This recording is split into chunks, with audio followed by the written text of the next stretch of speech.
Hi everyone, Jonathan here. Very exciting day. I have literally just freed from its shrink wrap this. This is the collector's edition of my book, Thorneycroft to SA80, and this is the author's copy in its clamshell case thing, as those of you who have ordered collector's editions will be receiving. So it's this two-tone finish with the embossed bullpups, Mr. Lion there, another one on the spine, I suppose you'd call it, and then open it up.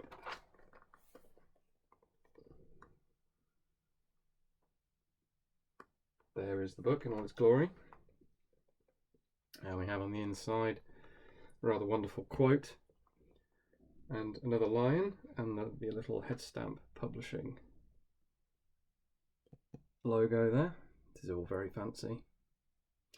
So you probably can't see that very well. This is a fairly terrible camera. The quote is from Colonel R.L.A. Pennington, Commandant, School of Musketry, 1902, and this is about the Thorneycroft, but it pretty much relates to any bullpup. The principle of curtailing the length of the rifle whilst securing the full length of the barrel has much to recommend it. Discuss. And the internet has been and will do for years to come, I'm sure, as to whether that's true or not. Certainly true for niche applications, if nothing else, and it was certainly true in principle for mounted infantry, which is what that was written about. So I gently turf the book out of its case, put that somewhere safe. There is that lovely red jacket, or cover, proper hard cover, more gold embossing on the spine, a rather intimidating Ferguson on the bottom there. This is hugely exciting. I know you can't tell because I'm British, but it is.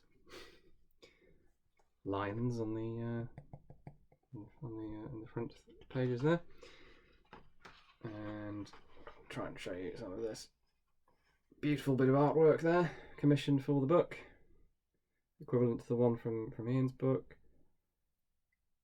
Very, very nice. Ah, and there's me. Might even be the same jacket, it's pretty old. Firing a Vickers machine gun, one of my favourite photos of me, because the focus is on the gun and not me. And that's our mysterious colleague, for those of you who've seen the videos behind the scenes with the EM2, was helping me on the range. Lots of acknowledgements, because lots of people helped me with this. And then all of the many chapters. Lovely maps. We like a map at Headstamp Publishing. The included cocktails, of course, thanks to Nick Jensen-Jones and his network of cocktail contacts.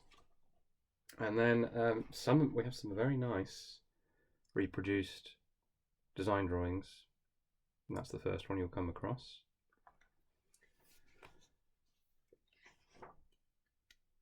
There's a nice EM2. We all love an EM2. I won't spoil too much of the book, but and then we're into the pages proper. Preambles about bullpups in general. Ooh, a different sort of bullpup. Teaser there. There's the Thorneycroft and the Godsall, which are in one chapter because we know less about those.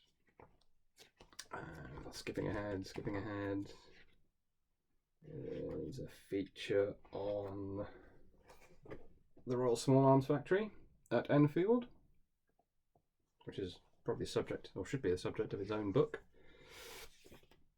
But sets enough of the scene, I think, for the types that were designed there, but built there. And it goes on, and it is massive. And if you drop it on your foot, you will break your toe at the very least. So we have biographies of certain key characters, That's Stefan Janssen looking extremely badass with an EM2. And of course, lots of lovely, well, that's a good example actually. Nice bit of photography on one page, and on the opposite page, an archival photo from the old pattern room archive.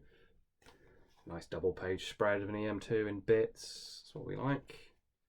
Well, I think we like them more when they're in one piece, but also interesting when they're in bits. Sections on ammunition, as well as a whole appendix, well, a couple of appendices actually, dedicated to ammunition. And where it all goes horribly wrong, only kidding, well, sort of, with the various permutations of the SA80, which take up about half the book.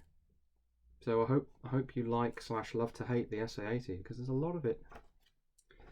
We've got family trees, interesting anecdotes, lots of technical information, lots and lots of that, written, diagram form, detailed photos of the various bits and bobs, the backup site for the Enfield weapon system, everything you ever wanted to know, and probably more, about all of these interesting bullpups. And then just to prove that we go thoroughly up to date, if you bear with me.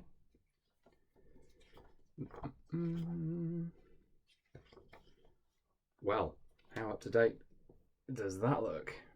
Not British, at least not yet. Definite teaser there, sorry.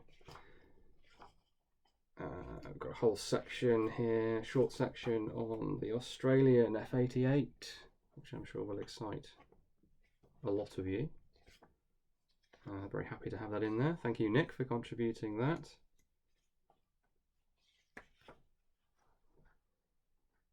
New handguard for the L85A3, because we do in fact cover the whole thing.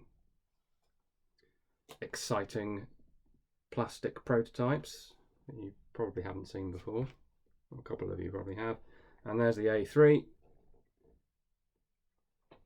So, a century of British bullpups in a pocket-sized package. Not really, this is huge.